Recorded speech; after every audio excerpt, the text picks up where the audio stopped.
Hello everyone, আসসালামু আলাইকুম। আশা করি সবাই ভালো আছেন। চলুন আজকে আমরা 1 পাউন্ড ভ্যানিলা ফ্লেভারের কেক বানানো শিখি। এটা একদম একটা প্রফেশনাল কেক রেসিপি। সবাই একটু ভালো করে খেয়াল করবেন। এখানে আমি 2টি ডিমের কেক বানাচ্ছি। তো প্রথমে আমি ডিমগুলো ভালো করে বিট করে নিব। এমনভাবে বিট করব যাতে হচ্ছে যে একদম সুন্দর একটা ফোমি টেক্সচার চলে আসে। তো এই যে দেখতেই পাচ্ছেন ডিমটা একটু ফোমি হওয়ার পর আমি একটু একটু করে চিনি দিয়ে দিব। চিনিটা হচ্ছে যে 2-3 ধাপে দিব, যেহেতু হচ্ছে যে একসাথে দিলে ফোমগুলো হয়তো কমে যেতে পারে, তাই একটু অল্প অল্প করে চিনি দিব আর বিট করব। তো এভাবে দেখতেই পাচ্ছেন ডিমের কালারটাও চেঞ্জ হয়ে এসেছে। এবার হচ্ছে যে আমি বাটারটা দিয়ে দিব।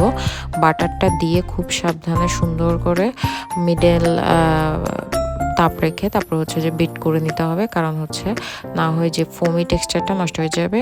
তো এখানে দেখতে পাচ্ছেন একটু কেমন ডিমটা মনে হয় যেন ফেটে গিয়েছে, কিন্তু না, এটা হচ্ছে যে ওই যে বাটার মিক্স করাতে এটা একটু চেঞ্জ হয়ে গেছে কালার। তারপর হচ্ছে যে আমি দেখতে পাচ্ছেন ভ্যানিলা এসেন্স আর হচ্ছে লিকুইড দুধটা দিয়ে দিচ্ছি।